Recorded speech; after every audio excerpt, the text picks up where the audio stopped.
Hello, Billy. Hi. Oh, hey, we're doing this on video. All right. Well, I'm not dressed appropriately. Wait. Hi.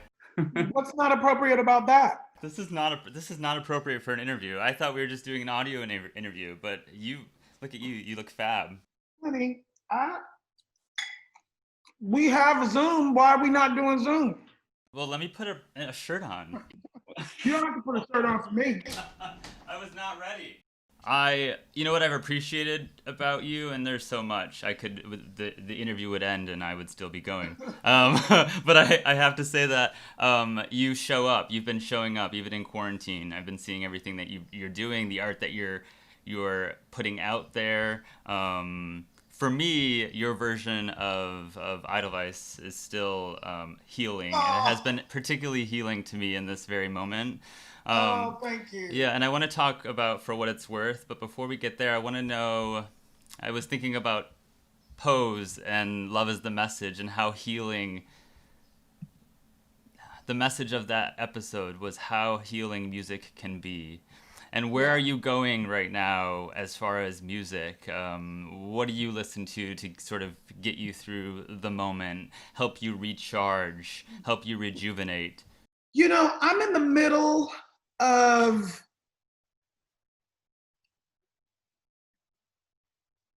trying to figure out what that is. Yeah. Music was and still is very healing to me.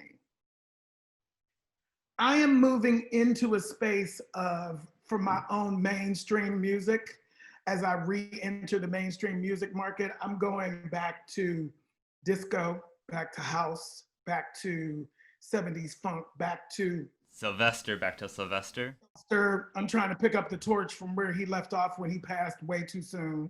Yeah. Because there's something healing inside of that energy, inside of that space. As a 50-year-old Black man who came out in the 80s, we went to the clubs to find fellowship. We went to the clubs to heal collectively. We went to the clubs to party on the weekends so that we could shake the terror, the anxiety, and the pain of having just gone to 5 memorials that week Yeah. for friends who passed away in their 20s, you know, who living in a world, once again, we're there now again, but living in a world where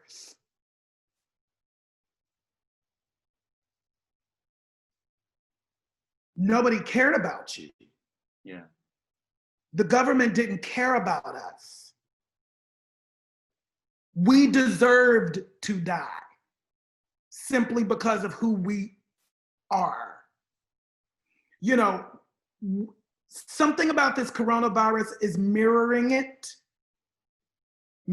that, giving me a lot of anxiety, a lot of PTSD. I was But we've talked about your PTSD. I mean, and you were actually working on a contemporary gospel musical. Uh, yes, I am still. you are, yeah, and it was going to reflect the lost generation. It is going to reflect the lost generation. As you work on that, and we are going through another pandemic, what is that experience like for you? Well, I just am trying to get a handle on the full landscape. This time it's different. This time,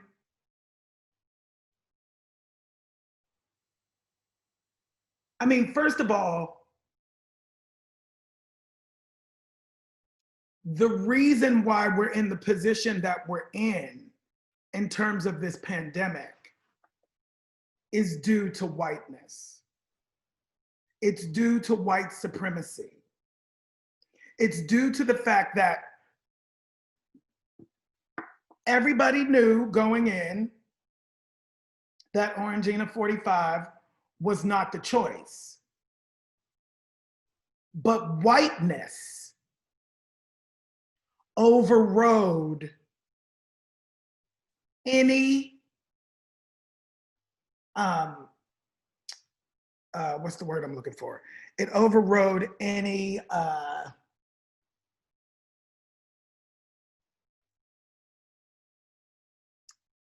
I'm finding it. Please give me just 1 second. Consequences. That's not quite the word, but it overrode anything because it's still Republican, it's still white, and whatever he's doing what we want to get done. So it's not so bad.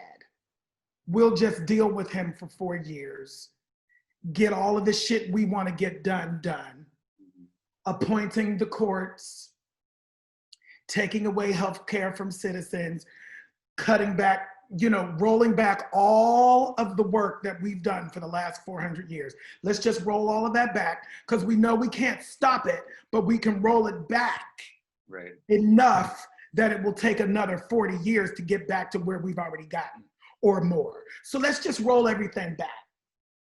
He represented that to white people. Yeah, right. So it was cool. Whatever Mueller decided was fine because whatever his decision was not going to affect him as a white man. Well, right. It was at the expense of anybody who's not a white straight man in this country. Right. So he can look at this administration and have the anemic response that he had and allow this country to continue to sink. Yep. Because in the sinking, he wasn't going to have to. Whatever it was, whatever this bitch does, was never going to affect him. Mattis, same bullshit. Yeah. Billy. What he represents is whiteness. What he represents is white supremacy. That's a step too far for a lot of them, but the whiteness part of it was always fine. That's why he's there. No. And now that's why he gets to stay. Now seems like a good time, Billy, to point out the sign in the back of you. That says vote bitches. 6 years ago, I talked to you for the Richard Rodgers album, and I asked you then if you were the kind of artist that you want to be, and you said I don't know, and that I'm not sure that there's even a scenario where I feel like I have arrived or like I've made it. Can you answer that more definitively now? Yeah, I have made it. Okay. I'm leaning into that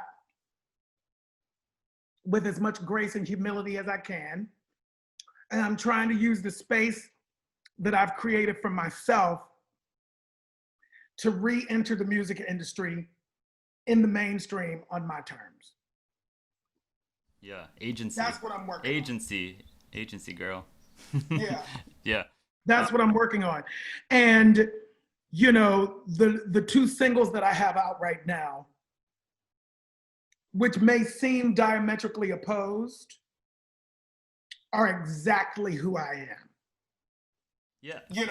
For what it's worth, the song was written in 1966, and yet it's still relevant.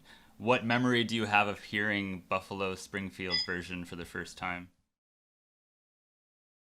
It's so ubiquitous, I don't have a memory of the first time. Okay. It's everywhere. It's always been everywhere. Yeah. Any war movie you watch, that's what they play. Anything. It's just been that for the whole time. So I don't have a first time, but I do know when my manager suggested it, I had to look at it and look at the lyrics and figure out, because I hadn't really listened to the lyrics, and really look at what does this mean to me today? how do we move, how do we take this song and make sure that we're speaking in the present and not just as an observer, because it's a very observational lyric, but how do we ignite the spirit of engagement and change with this song? And so that was the goal for that one. And I recorded that the day after the Emmys, before all of this mess was happening. So, you know, my goal was to always have this ready for this political season. Okay.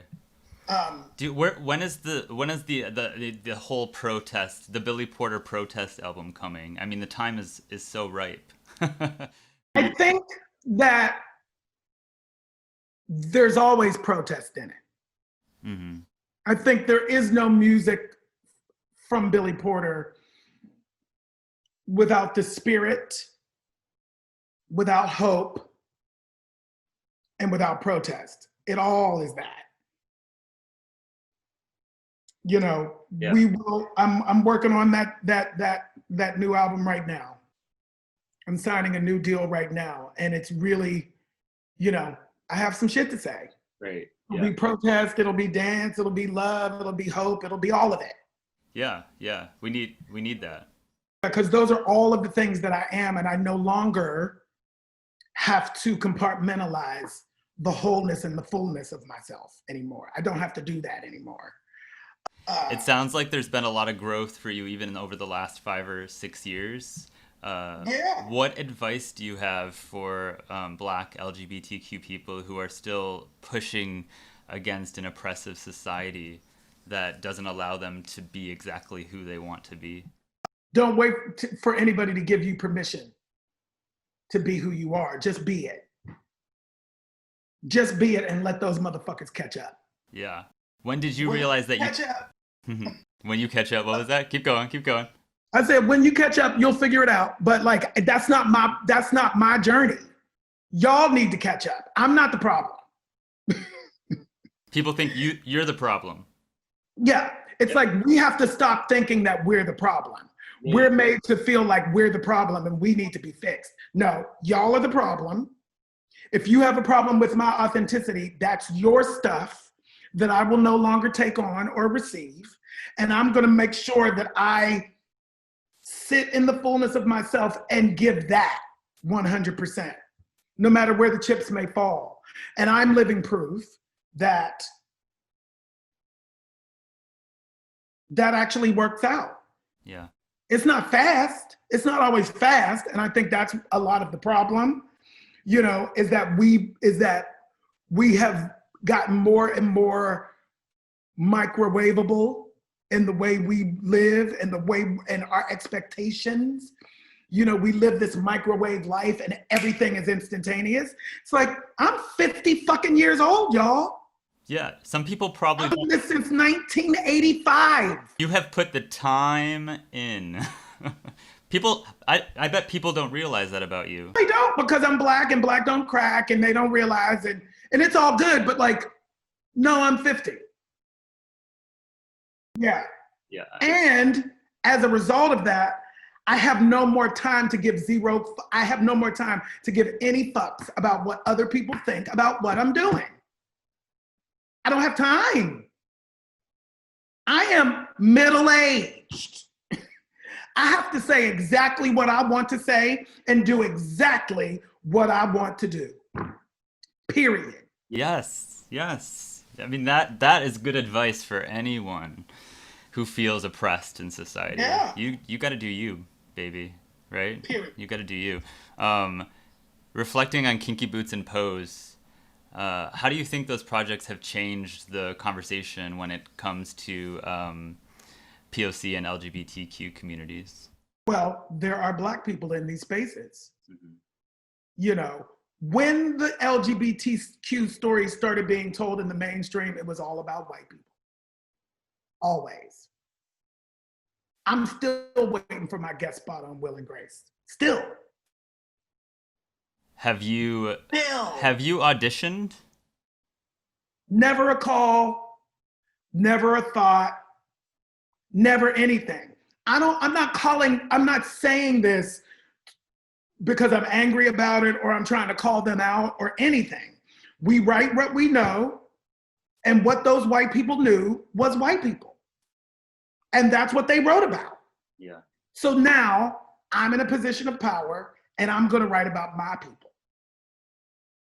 You wrote I'm going to do it myself. You wrote a TV pilot. I've written several things, but yes, most recently I've written a pilot. I'm writing my memoir. You know, it's like, it's in our hand, it's in my hands. Like the discovery that I can't wait for other people to give me permission.